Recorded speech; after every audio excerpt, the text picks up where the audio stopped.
Alright guys, welcome to the best Tippeligaen team in FIFA 15.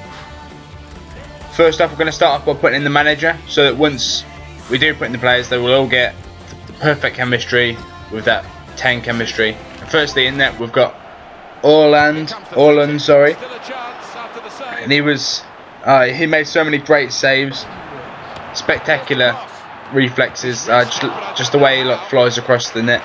He had tip overs. He just had an amazing game in terms of the way he could get to things, which you would not expect from him. And his stats are so low as well, with him being 68 rated, and his only real standout stat being 71 reflexes. But obviously, you can see he did quite a lot of goals during the 10 games.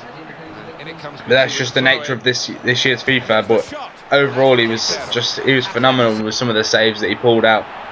I didn't really expect much of him considering how low rated he was, but he was, for the saves that he did make, was just phenomenal kind of stuff. I was not expecting it one bit. It was pretty damn amazing overall. Yeah, brilliant saves. The way he could just manage to get to things. Definitely worth giving that a try. If you are going to make a Tippeligaen team, but I'd probably suggest not, and I'd probably suggest trying a hybrid if he's going to use any of the players in this team. But next up is for John Alarisa's brother. And he was okay. He did have a similar long shot to Alariza, but not as good. And he did have that nice clearance off the line there, and he did get one assist, and that was the pass which was for that assist. But now, the first of our two centre backs is Sane. And this guy was an animal. He was very, very good with his 71 pace and his 77 physical, but his 66 defending did let him down a little bit, which you can see here how he's trying to get there, but he can't quite. But he was very, very good. Just look at the way here. This is kind of a scramble due to the low defence. But the way that he's there, he's getting it away, and then look at the way he flies back across and gets it away, getting away the danger. He did manage to nail Ronaldo as well in one of the games, which luckily I did come up against some kind of super squad with Ronaldo and Bale and stuff in. And Sane also offers a threat from corners, although I didn't manage to score a goal with him. Then next to him we've got Foreign, and he was more of someone that liked to step in and play it out. And then Hamoud he was great. He was real fast, and he could get to things. He'd make up the distances. He was very good at getting in there. His defending didn't seem to let him down either.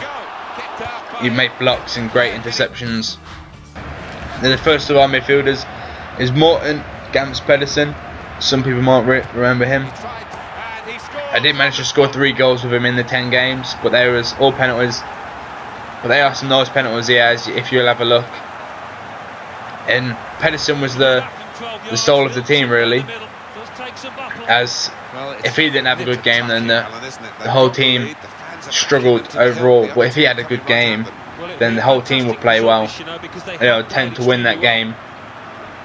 As you can see, he scores he scores 2 very nice chip penalties.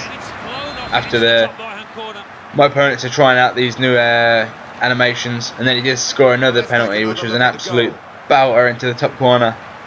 Pantilimon had no chance, one of the tallest keepers in the game. I also came up against a lot of silver, sweaty teams with Bangalore and Mayuka, and the defence in this team did reasonably well against them. But one game which was the most difficult, and I did lose quite badly, was that game against the team with the Ronaldo and the Bale and the very, very nice attack. But just look at the way that he's doing the El Toro kind of thing, and then I just chip it down the middle with Pedersen. Yeah, he's got unbelievable stats, with 78 passing being his highlight stat, and he was good on the ball, and he had a decent shot, but I didn't manage to score any long shots or anything other than the penalties. Jensen was very good next to him, and he scored this absolute belter of a goal. It was phenomenal for a goal. But next, he goes very well next to Pedersen with Greenheim, the next player, which you'll see in a second, who won the ball just there. They've both got high defensive work rate, so they stay back and let Pedersen just push forward. But he's got 80 pace, Jensen, or Jensen, depending on how you want to say it. But he was very, very good. I didn't get any highlights with Grindheim, even though he was decent. Or Richards, who just tended to get assists. He got 5 in 11 games. And Sigurdsson, though, you might remember him from his cards on when he was back at Wolves in the English divisions. But yeah, his card's not quite as good anymore. But if you look at this goal, he's got skills, he's got finishes, he's got headers. He's a really nice all-round player with 78 pace, 77 physical, 65 shooting, 69 dribbling. All those passing is very low. The real player in the team which had good passing was Pedersen. Everyone else seemed to have like quite low passing, which was under 70 really, which is quite poor. And that's what did tend to come down to Pedersen having a good game. But yeah, Sigurdsson scored a lot, or Sigurdarsson scored quite a lot of nice goals. He was a great finisher. He got me in games, Leeds, and he just kept me in games with his ability. A lot of some very nice goals as well through these kind of like passes like this, that one just there. But most of his goals, which I did enjoy scoring with him, were his more skillful goals where he did like the spin, or he did a Berber spin. Like this one, once again with the pass, and then he's got just he also had a knack of finding a way just to push it around the keeper, which is very good. The only bad thing, which might affect some people, is his high defensive work rate, but I found that quite nice in my opinion, because it meant that he would press the back line and hopefully get some mistakes out of the other team. And with the two players that played left and right forward, they had high attacking work rates anyway, so they would push on, and it'd be like a 4-3-3 but with 3 strikers. And this is one of my favourite goals. Great finish after that Berber spin. Although it would only be at the consolation in that game, but the team was very low rated overall, so it's difficult when you're coming against like sweat squads in the Premier League and silver teams, which is sweaty. But the team in most of the games anyway, it did hold its own. It's a very nice team. And yeah, Sigurdsson was a great player. He finished most of his chances. In the end, he ended up with a goal a game overall. He was phenomenal. He just managed to have this knack of scoring. He was so good. Well, he's just feathered that into the right. Just the way he could. He was also very good at breaking away from defence as well, even though he's not got super high pace. Still Pedersen. And he linked up well with the two left and right forwards. They would put him in, and then he would do some work, or after they would do some work, and he would get a nice chance, and he would take that chance. He was very good, very good player. That's probably my favourite goal overall that I scored with Sigurdarsson. That one right there. Now the final player to complete the team is Alua Nelsi, the 5-star skiller, he was very good in his skills. He had the skills to pay the bills. But the only thing that was quite disappointing and it went against him was his finishing. If he could finish, he would be an amazing player. But he did link up really nicely with Sigurdarsson. Although, unfortunately, like I say, due to his finishing, he could only take a handful of the chances that he got.